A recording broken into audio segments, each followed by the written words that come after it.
Piliin po ang Diyos, isa pa natin palakpakan ng ating Panginoon. Salamat sa Panginoon na tayo ay nakadaos ng ika-5 taon anniversary, no? last Sunday. Salamat sa biyaya ng Diyos, sa favor ng Diyos sa atin. Ay, nakaabot tayo ng 5 taon. Ayan.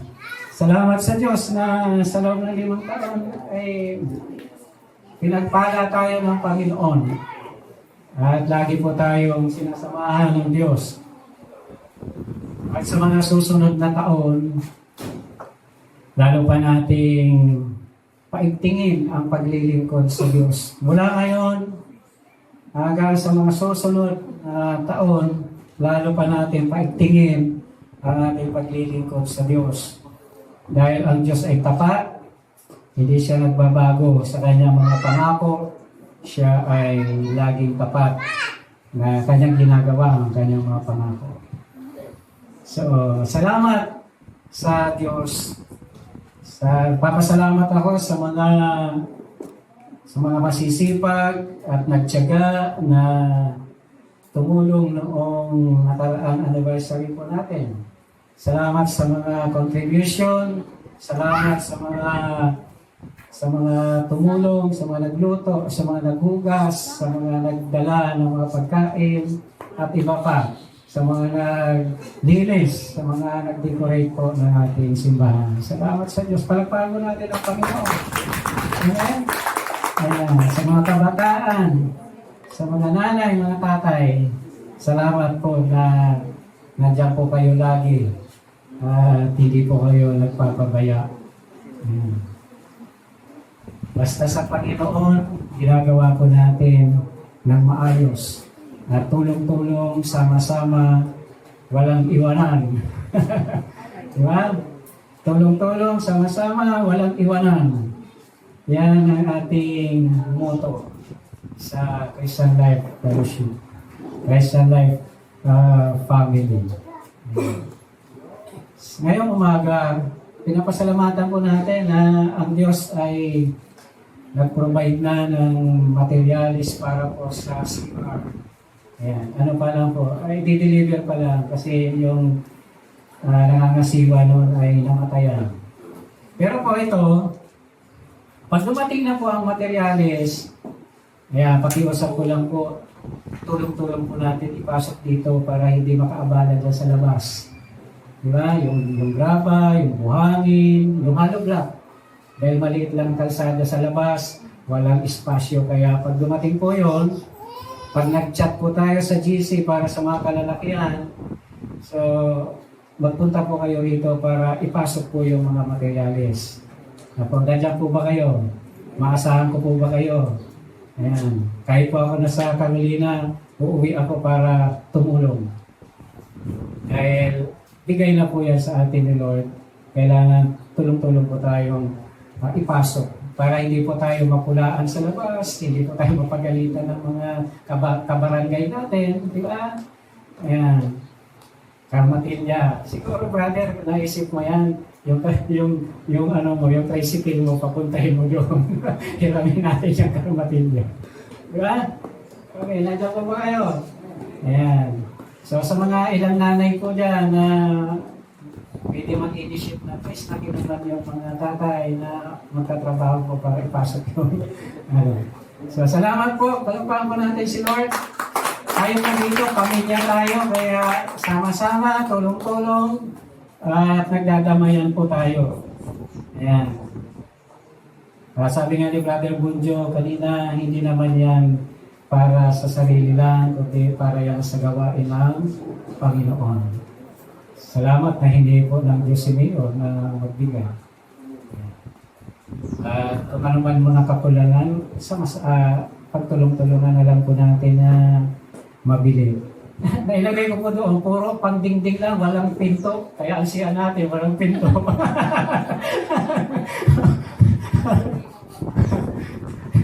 Nakalimutan ko ilagay. Pintuan pala, wala doon. Kaya, pasensya na, siya natin, puro lang yan dingding. Kaya para magkaroon ng pinto, pagtulong-tulungan natin. Ayan. Salamat sa Diyos. Papasalamat din ako sa Panginoon na mayroon na akong anak na major. Ayan, kakatapos lang ng kanyang kurso na major. May anak na salamat sa Diyos, may major ako. Kahit walang general, basta may major. Ayan. Na-absorb po siya ng company na kanilang pinag-unsitihan.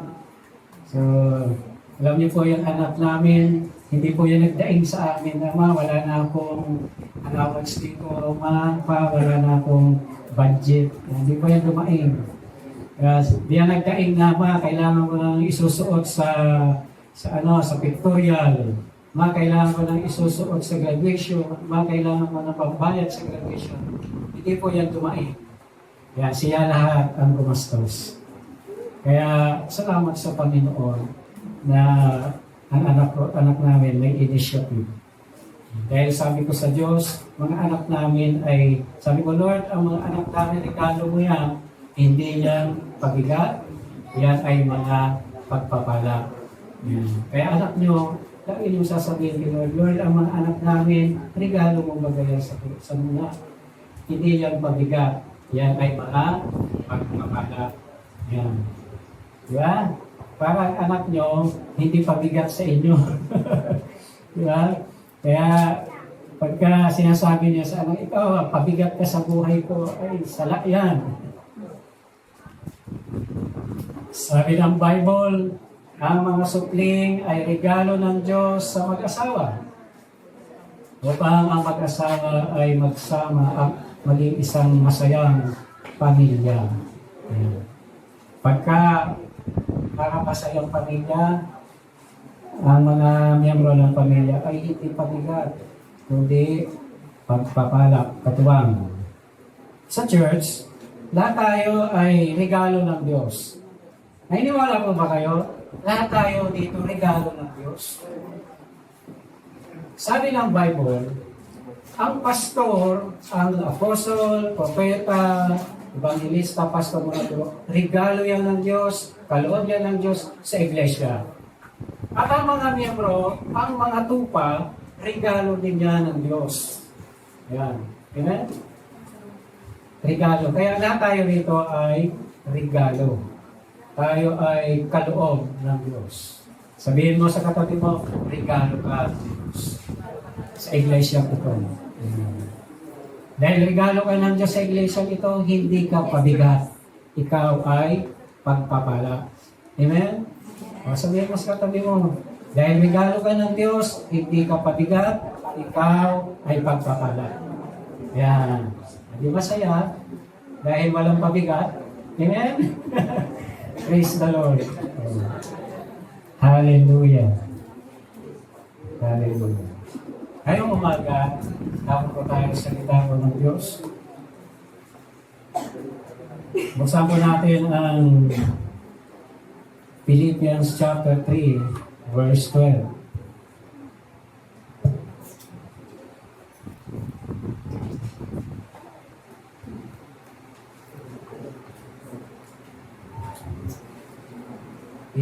Filipos, Kapitulo 3, talatang 12 hanggang 15. Sabi ni Apostol Pablo sa kanyang sulat sa mga taga-Efeso at taga-Filipos, hindi sa nakamtan ko na ang mga bagay na ito, hindi rin sila ko ay ganap na, ngunit sinisikap ko may sa katuparan ang layunin ni Kristo Jesus nang tawagin niya ako. Mga kapatid, hindi ko ipinapalagay na natupad ko na ang mga bagay na ito. Ang ginagawa ko ngayon, nililimot ang nakaraan at sinisikap na makamtan ang nasa hinaharap. Nagpapatuloy nga ako tungo sa hangganan upang kamtan ang gantimpala ng pagkatawag sa akin ng Diyos sa pamagitan ni Kristo Jesus ang buhay na hahantong sa langit. Ganyan ang dapat na maging isipan ng mga matatag na sa pananampalataya.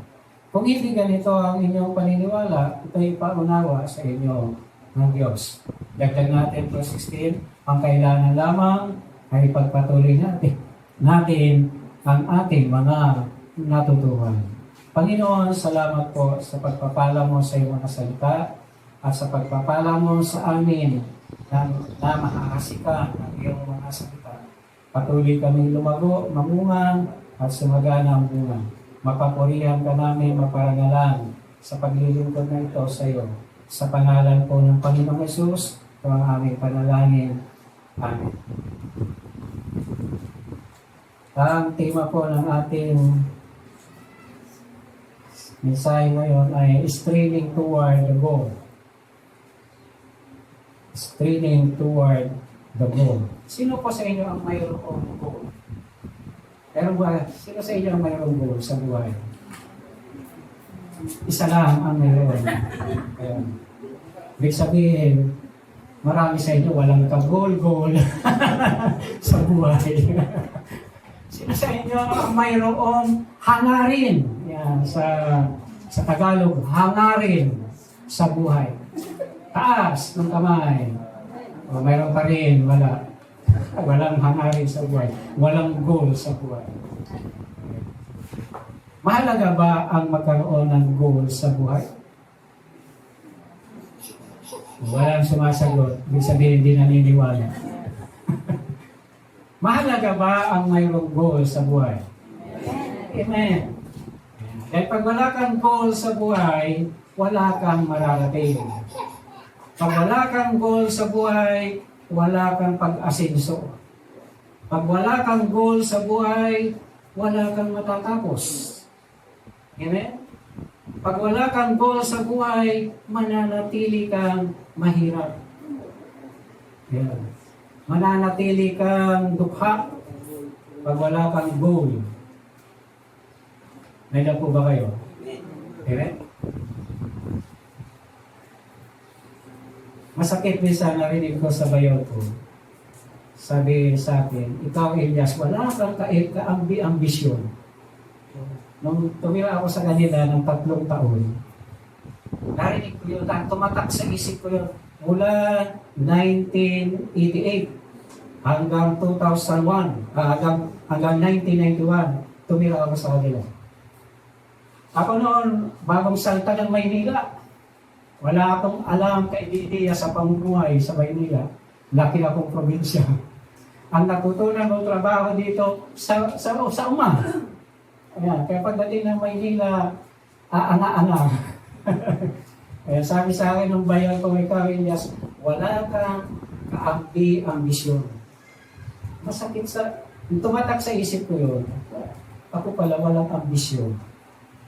At taong walang ambisyon, walang pagsisikap. Amen? Wala kang goal, wala kang ambisyon, kaya hindi ka nagsisikap.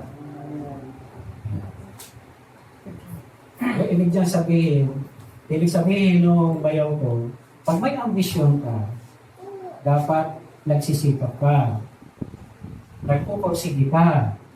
Tama? Nagsisipag ka. Determinado ka sa buhay. Yan ang mayroong ambisyon. Yan ang mayroong goal sa buhay. Kahit sa pag-aaral, kung wala ka man ambisyon na makapagtapos, hindi ka magtatapos. Amen? Pag wala kang goal na tapusin ang iyong pag-aaral, hindi ka magtatapos, hindi ka makapagtatapos. Kaya, nung narinig ko yan sa bayaw ko, napag-isip-isip ko tama. Masakit man, pero tama. May mga salitang masakit, pero pagka yun ay ginawa mong constructive sa buhay mo, mapapakinabangan mo yan. Amen?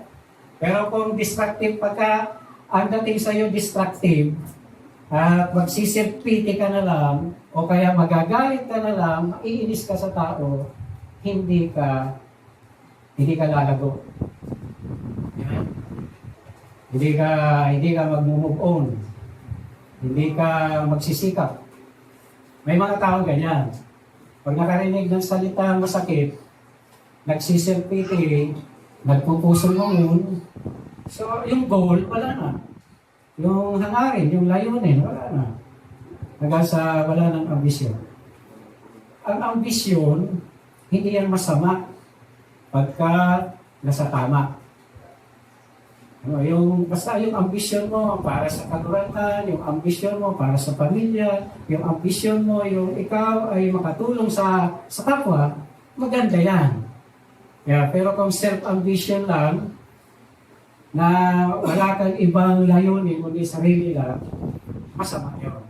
Pero kung sa ambisyon mo, gusto mo makatulong, gusto mong mapapurihan ang Diyos para sa pamilya, maganda yan. Kaya sabi ko sa isang kapatid, pero Brad, hindi masama ang magkaroon ng ambisyon. Kailangan mayroon ka rin goal, mayroon kang layunin. Ito sabi ni Pablo, sabi niya, sa verse 12, hindi sa nakamtan ko na ang mga bagay na ito, hindi rin sa ako'y ganap na, ngunit sinisikap ko may sakatuparan ang layunin ni Kristo Jesus nang tawagin niya ako. Si Kristo Jesus mayroon ding goal. Nabanggit ni Pablo, sabi niya, ako'y nagsisikap para may sakatuparan ang layunin sa akin ni Kristo. Alam niyo ba kung bakit kayo narito? Alam niyo ba kung bakit kayo niligtas ni Lord? Alam niyo ba kung bakit kayo tinawag ng Diyos? Alam niyo ba kung bakit kayo ay na-born again? May layunin ang Diyos sa iyo. Katulad ng kay Pablo. At yung layunin na yun ng ni Kristo sa buhay po natin, dapat natin isakatuparan. Sabi ni Pablo, ang pinagsisikapan ko, hindi ko sinasabing ako'y perfecto na. Hindi ko sinasabing ako'y ganap na. Hindi ko sinasabing nagawa ko na lahat. Ang mga bagay na pinagagawa ng Diyos. Pero ako'y nagsisikap na isakatuparan ang layunin ni Kristo nang tawagin niya ako. Kaya po pala tayo tinawag ng Diyos. May layunin, may goal. May goal ang Diyos kung bakit tinawag tayo. Taas ng kamay, yung mga tinawag ng Diyos. Iilan lang ang may katawagan sa Panginoon. May goal ang Diyos. At yung katawagan ng Diyos sa inyo, pagsikapan niyo yun. Dahil may layunin ang Diyos kung bakit tinawag ka. May layunin si Kristo kung bakit tinawag. Yan. Dapat alam natin yan. Layunin ng Diyos sa buhay natin. Ano? Parang mga magulang yan. Bakit pinag-aaral ng mga magulang ang ganito? Ano ang layunin? Yan. Diba? Ano ang layunin? May mga nakatatak sa isip ko na mga salitang kanto, pero naging constructive sa kuya. Naririnig ko sa nung kabataan pa ako, naririnig ko sa ibang kabataan, ako daw ay pipitsubin. Yung salitang pipitsubin. Alam niyo ba yung pipitsubin? Alam niyo ba yung salitang pipitsubin? Mahinang klase. Mahina kang klase. Ayan. Pero, kung tinawag ka ng Diyos, at may layunin ang Diyos sa buhay mo, hindi ka mahinang klase. Pero kung wala ang Diyos sa buhay mo, hindi ka pinapansin ng Diyos, hindi ka sinasamahan ng Diyos, pwede kang tawaging mahinang klase. Diba? Si Pablo, bilang tao, may pagmamalaki siya, pero sabi niya, hindi ko pagmamalaki yung buhay ko noon, hindi ko pagmamalaki. Mayroon man akong dapat ipagmalaki, pero hindi ko pagmamalaki. Ay, pinagmamalaki ko yung aking kahinaan. Na dahil sa aking kahinaan, nahabag ang Diyos sa akin. Dahil sa aking kahinaan, sumagana ang biyaya ng Diyos sa akin. Sabi ni Pablo, minsan nanalangin siya ng marami ng ilang beses na dahil mayroon siyang tinik sa laman na nagiging pamalo ni Satanas. Maraming beses niya yung dinalangin yun, sabi, para alisin sa kanya ng Diyos, pero sabi ng Diyos sa kanya, ang aking biyaya sa iyo ay sagana. My grace is sufficient for you. Yan. Yung sasabihin ng Diyos sa iyo na sagana ang biyaya ko sa iyo. Di ba? Dahil mahina ka, lalong sasagana ang biyaya ako sa iyo. Yan. Yung mga salitang yung katulad nung wala kang ambisyon, pipitsugin ka. Ayan. Kailangan maging constructive ka doon. Magsikap ka. Magsikap ka. Dahil magkaroon ka ng goal sa buhay. Sabi nung isa, yung senior pastor ko dati sa Montalban, isang salita yung tumatak din sa isip ko. Sabi niya, masarap, Brother Elias, ang maging amo. Ayan. Totoo yun, di ba? Pag amo ka, masarap. Dahil taga-utos ka lang. Taga-utos ka. Kasi ako yung nag-layout nung malaking simbahan nila na 5-4 na palapag. Ako yung nag-layout noon na ang lalim ng hukay ay 3 metro na hinukay namin yun ng mano-mano. Walang bakho. Yan, nandoon si Agong, saka anak namin, si Japit pala. Hinukay namin yan ng mano-mano. Tapos, yung sasabihan ka ng pastor na amoy lupa ka na. Kasi nandun ka lagi sa lupa. Nandun ka lagi sa hukay. Ayan, maraming poste yun, siguro mga 15 poste. Ayan, hinukahin namin yun, ang lalim 3 metro. Tapos, ang laki ng mga hukay, ang pinakamaliit 2x2. Ayan, 2 metro ang pagkakadrado. Ang lalim 3 metro. Talagang mag-aamoy lupa ka na. Ayan. Tapos sabi niya, masarap maging amo. Ayan. Pagka wala kang goal sa buhay, hindi ka magiging amo. Amen? Tama? Hindi ka magiging amo. Palagi kang alila. Palagi kang alipin. Ayan. Sabi ko sa mga anak ko, huwag niya nang ambisyonin na maging alipin, maging alila. Mag-ambisyon ka din lang naman. Yung ikaw ay umangat. Sabi ng kinanta natin, sinabi ng Diyos, aangat ang buhay ko. Di ba? Kung ang Diyos nga sinasabi, dapat umangat ang buhay mo. Ayan. Sinabi ng Diyos. Ano pa? Ano pa sinabi ng Diyos? Ano ba yung sinabi? Aangat ang buhay ko. Uunlad. Di ba? Giginhawa ang buhay ko. Ayan. Dapat maging goal mo yan. Ang layunin nga ng Diyos sa'yo, umangat ka. Ang layunin ng Diyos sa'yo, guminawa ka. Dapat pagsikapan mo rin yan. Hindi yung mag-aantay ka na lang. Di ba? Hindi. Hindi yung mag-aantay ka na lang.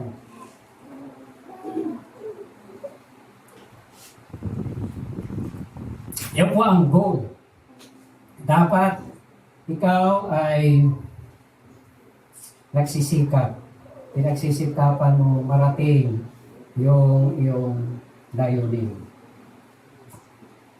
Ako pa, patotoo ko sa buhay ko. Dinadalangin ko lagi sa Diyos. Nagdadalang tao pa lang yan si Agong, kay Japet, kay Jididia, kay Charis. Pinagpipray ko na yan, nasa tiyan pa lang sila. Nagkanilang ina. Pinagpipray ko na yan. Sabi ko, Lord, paglaki nila, paglabas sila, paglaki nila, magtapos sila ng pag-aaral. Tulungan mo magtapos sila ng pag-aaral hanggang kolehiyo. Di ba? Kaya, pero, hindi yung nanatiling prayer lang. Sinabayan mo ng gawa. Amen? Dahil ang pananampalatayang walang gawa ay patay. Sinabayan mo gawa. Dahil may goal ako na makapagtapos ang mga anak, ang mga aki. Kaya kahit sa pagpadyak, nagpapadyak ako. Diba? Kahit sa pagtabas ng damo sa ginagawa ko. Kahit mag-ani ako, ginagawa ko. Naranasan ko maglako din ng tosino, ng longganisa, ng manok. Nag-aangkat ako kay Pastor Nicole. Naglakabike lang ako, naglalako din ako. Para lang, maabot mo yung goal. Di ba? Pag-aayay ko sa trabaho sa mag-araw, maghapon trabaho, paggabi, kayod pa ng project, para lang maabot mo yung goal. Amen? Parating mo yung ninanais mo. Yan. Hindi ka lang nagpe-pray. Hindi ka lang humingi sa Diyos, kundi sikapin mo rin. Sabi ni Pablo, ang ginagawa ko ngayon ay may sa katuparan ang layunin ng pagkatawag ng Diyos sa akin. Kaya si Pablo ba, nung tinawag siya ng Diyos, nagtulog-tulog lang? Si Pablo ba, nung tinawag siya ng Diyos, naupo lang siya? Di ba siya kumilos? Di ba siya gumawa? Kaya, kailangan gumawa ka. Kailangan mag-go. Number 1, yung acronym ng GO. Kailangan una, go. Kailangan humayo ka. Lumabas ka. Gumawa ka. Sabi, ano sinabi kay Adan at Eva? Nung pinagpala sila ng Diyos, ano sabi ng Diyos? Go and be multiply. Diba? Go and be multiply. Sinabi din ni Jesus sa Matthew chapter 28 verse 19, go and preach the gospel. Humayo kayo, gawin yung mga alagad ko ang lahat ng bansa. Iyon ang layunin ng Diyos kung bakit tinawag tayo. Una, sabi daw na go and make disciple, make them my disciple. Unang goal mo, pamilya mo dapat dalahin mo na sa Diyos. Gawin mo na silang alagad ng Diyos. Diba? Kung saan ka pumupunta para mag-soul winning, pero ang pamilya mo, dahil mo na soul winning. Diba? Mahirap yun. Na unang goal mo sa ministry dapat pamilya. Ayusin mo muna pamilya. Ganun narinig ko yan sa Makati. Namating ako sa isang church sa Makati. Nung nagtatrabaho ko doon, pag Sunday, naghanap ako ng church na mga atinan. Narinig ko yun, malinaw sa pagdinig ko. Sabi niya sa akin, umuwi ka na sa inyo. Ayusin mo ang pamilya mo. Yan ang narinig ko. Isang maliit na tinig na nagsabi sa akin, nasa church ako noon, umuwi ka na sa inyo, ayusin mo pamilya. Nung araw, ang asawa ko pala, mga anak ko, hindi umaatin sa church. Ako, trabaho lang trabaho, yung asawa ko pala, wala sa Panginoon. Yung mga anak ko, hindi nakakapagsamba. Kaya, unang goal mo, dapat, ang pamilya mo, dalahin mo na sa Panginoon.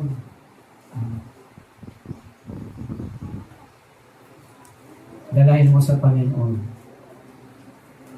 Yun ang unang gawin mo alagad ni Kristo. Kaya, nung umuwi po ako, ginawa ko noon, di-devotion kami, paggabi, di-devotion ka na lang. At dinadala ko ang pamilya ko sa church. Mahirap na ikaw nasa church, tapos ang mga anak mo kung saan nagpupunta. Araw ng linggo, naglilinggo. Tapos ikaw nasa church ka. Diba? Gusto mo ba yun? Ikaw mapalangit, tapos yung pamilya mo hindi. Una dapat na maging goal mo. Kaya sa paghayo mo, una mong targetin yung pamilya. Targetin mo ang pamilya mo.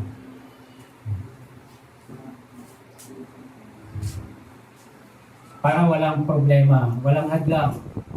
Hindi sasabihin ng mga anak mo, hindi sasabihin ng asawa mo, alis ka ng alis. Ayan. Tapos kami, pinababayaan mo. Mahirap yun. Diba? Ang mga, dapat ang mga Kristiyano, ito nakita ko. Tama yung sabi ni Bishop, ano yung Villano? Bishop Orlin. O yun, sabi niya, sa church, sabi niya, ang gusto niya, lahat ng miyembro sa church, professional. Nung narinig ko, sabi ko, minsan nag-negative pa isip ko, bawal pala nung hindi professional sa church. Bawal pala sa church yung hindi professional. Yun yung unang pumasok sa isip ko, parang negative. Diba? Pero dapat, sa pamilya, dapat sikapin na maging professional ang mga anak. Amen? Makatapos ng pag-aaral. Yun ang ibig sabihin nun. Lalo na sa panahon ngayon. Di ba? Nagkaroon na nga ng K-12 pero wala pa rin, di ba? Kailangan pa rin mag-college. Lalo na kung hindi nakapagtapos, elementary lang, high school sana, ano ang mangyayari? Di ba? Kaya dapat maging target ninyo ng pamilya na papagtapusin yung mga anak. Sikapin, pagporsigihan. Sabi ka to, ang kapatid ko nagadala kaya, sabi niya, ika nga Elias, tayo ka para luya-luya. Laro ka nga paluya-luya ka nga, sabi sa kuya. Ang mga matutulog na tatarangan mga ginagawa sa kuya.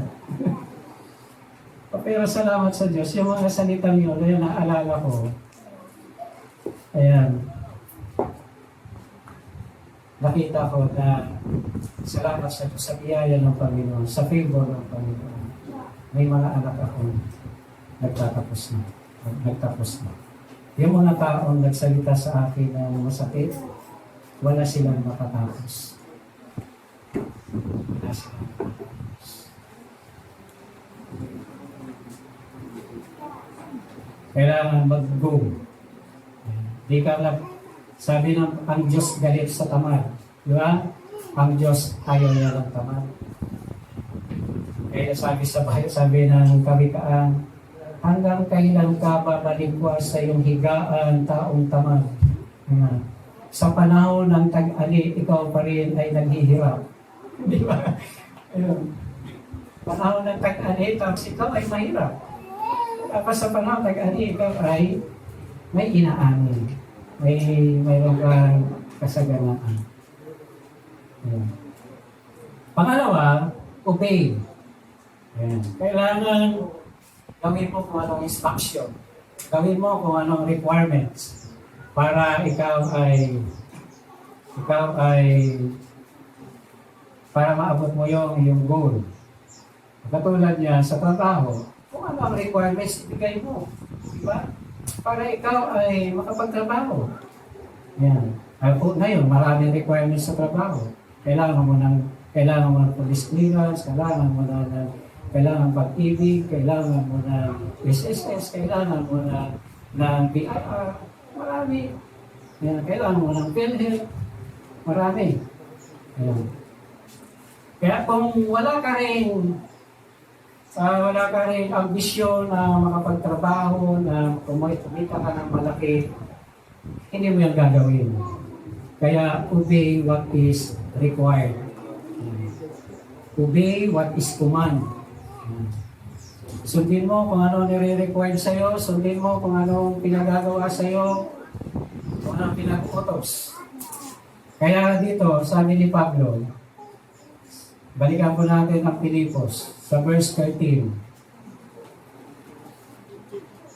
Mga kapatid, hindi ko ipinapalagay na natupad ko na ang mga bagay na ito. Ang ginagawa ko ngayon, nililimot ang nakaraan at sinisikap na makamtan ang hinaharap. Sabi baga ng Diyos, huwag na kayong umayon sa takbo ng sanlibutan. Sabi din ng Diyos, forgetting what is behind. Huwag mo nang alalahanin kung ano nakalipas mo. Huwag mo nang alalahanin kung ano mga kabiguan mo. Huwag mo nang alalahanin kung ano mga mga mga hindi magaganda nangyari sa iyo. Kahit may magaganda, wag mo na yung alalahanin. Tingnan mo yung magaganda sa hinaharap. Di ba? Tingnan mo yung magaganda sa hinaharap. Kaya obey. Kung ano ang plano, kung ano ang pinag-uutos, gawin para mangyari ang hangarin. Sundin kung ano ang plano para maging maganda. Ang bahay, pagka walang plano, hindi yan matatapos ng maayos. Ang plano, nag-uumpisa yan dito sa isip. Bago isinusulat, bago idinodrawing, nag-uumpisa yan dito. Nagpaplano ka, nag-iisip ka kung ano ang maganda. Then sundin mo yung plano. Sundin mo yung instruction. Pagka na nagsunod sa instruction, ano mangyayari? Failure. Diba? Kahit saan, pagka hindi nagpa-follow sa instruction, failure talaga. Diba mga ma'am, mga teacher, may mga instruction na binibigay kayo sa mga estudyante. Diba? Pagka na nagpa-follow, ay susunod, hababa ang grades. Yan. Pangatlo, wag na po tayo magtagal masyado dahil may itas ang kasikat ito. Abay. Yan, magpatuloy. Manatili. Yan. Kailangan manatili ka kahit na gaano kahirap, kahit gaano kabigat, manatili ka dyan. Kung saan ka nilagay ng Diyos, manatili ka. Alam niyo yung pananatili, yung pagpapatuloy, yun ay nagpapakita na ikaw ay porsigido. Yun ay nagpapakita na ikaw ay tapat, sincero ka dyan. Nagpapatuloy ka, nananatili ka dyan. Tingnan niyo po yung mga taong hindi nananatili. Walang magandang naabot. Yung mga hindi nagpapatuloy, walang magandang nararating. Kasi hindi sila nagpapatuloy. Kailangan magpatuloy tayo. Sabi ni Pablo sa verse, ano pa po ang sabi?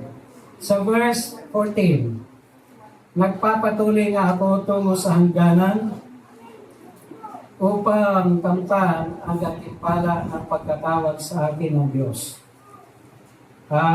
Sa pamagitan ni Kristo Jesus, ang buhay na hantong sa langit. Isa sa mga goal ni Pablo, yung marating ang langit. Kaya siya nagpapatuloy, siya nananatili para marating ang langit. Marating ang kaharian ng Diyos. Tayo po ba ay naghahangad o nagsisikap na marating natin ang kaharian ng Diyos? Sabi ni Pablo, ako'y nagpapatuloy tungo sa hangganan. Kaya ang paglilingkod sa Diyos hanggang dulo. Hanggang dulo.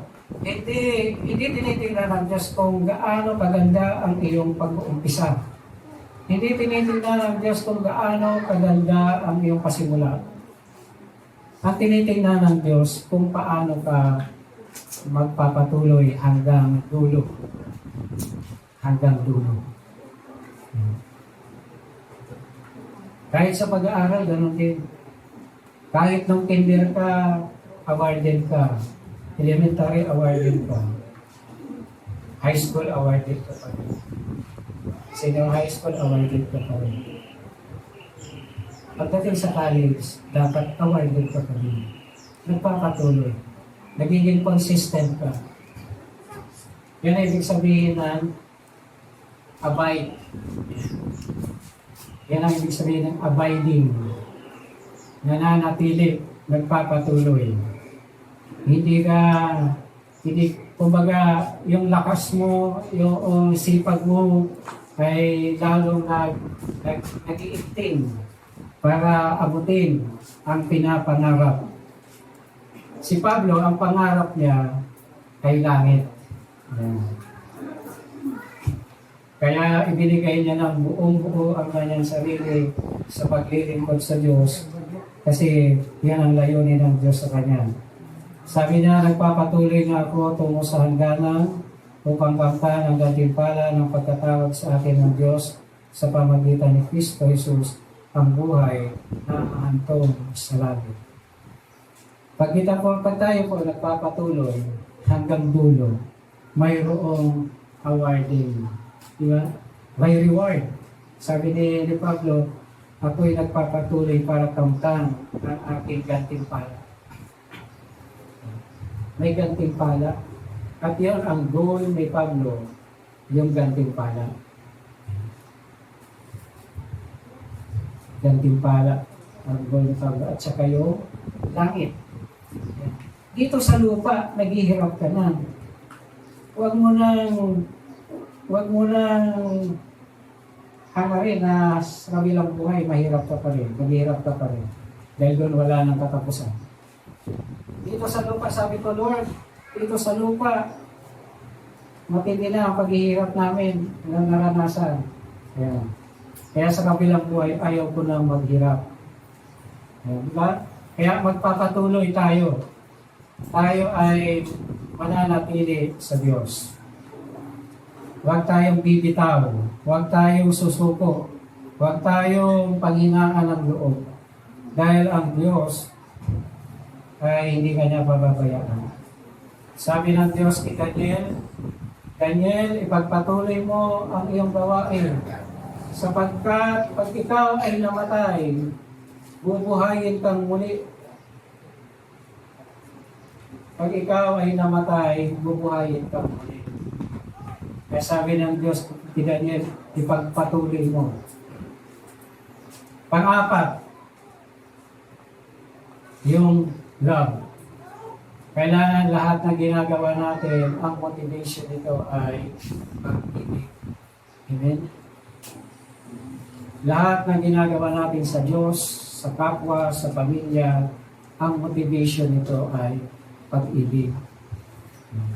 Dahil kung hindi ka nagmamahal, wala kang gagawin pagsisikap. Di mo mahal ang pamilya mo, di mo mahal mga anak mo, di mo mahal ang Diyos, wala kang gagawin pagsisikap. Wala kang gagawin. Dahil wala kang pag-ibig. Ang nagpapalakas sa tao, ang malakas na pwersa na nag-uudyok sa tao, pag-ibig. Yung binata na, pag nanliligaw, kahit na 7 pundok yung tatawirin niya dahil may pag-ibig. Si Jacob, kahit na 14 taon siyang nagsakripisyo, nagtrabaho kay Laban dahil sa pag-ibig. Ang goal ni Jacob, kaya nagawa niya yon dahil mahal niya si Raquel. Diba? Mahal niya si Raquel. Ang taong mayroong goal sa buhay, mayroon niyang motivation. Kailangan mo motivate ka. At ang pinaka-motivation ng lahat ng ginagawa mo ay pag-ibig. Mahal mo ang Diyos, mahal mo ang kapwa, mahal mo ang Kristo.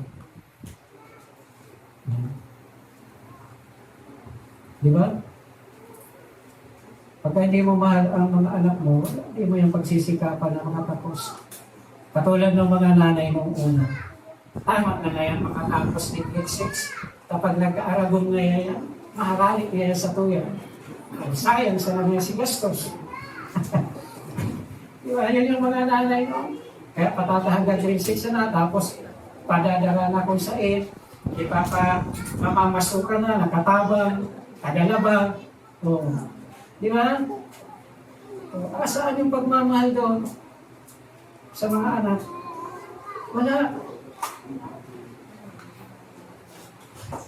Tapos pakikita mo yung anak mo, pag binisita mo, mas mahirap pa sa'yo. Mas mahirap pa sa'yo. Sa halip na ikaw ang bigyan, ikaw pa ang hihingian. Di ba? Kaya lahat ng ginagawa natin, na pagsisikap para marating ang goal, ang pinupunterya ay pag-ibig. Bakit ka nag-asawa? Ano ang goal mo? Ano ang naging motivation mo sa pag-asawa? Di ba? Kaya sa sinasabi mo baga sa asawain mo, mahal kita. I love you. Lahat ay sa pag-ibig. Si Lord, ang layunin ni Lord kung bakit, ang naging motivation ni Lord sa pagliligtas po sa atin ay ang kanyang pag-ibig. Dahil ang Diyos ay pag-ibig, kaya tayo ay ligtas ng Diyos. Yung goal ni Lord na ang tao ay maging kanyang bayan, makasama sa habang panahon, ay nangyari. Sabi ng Bible, ngayon ang tahanan ng Diyos ay nasa piling na ng mga tao. Kung hindi yun naging goal ng Diyos, wala tayo. Wala tayo. Interno lahat ng tao. Kung hindi dahil sa pag-ibig ng Diyos, wala tayo. Yan. Kaya dahil sa pagmamahal ng Diyos, tayo ay buhay. Tayo ay ligtas.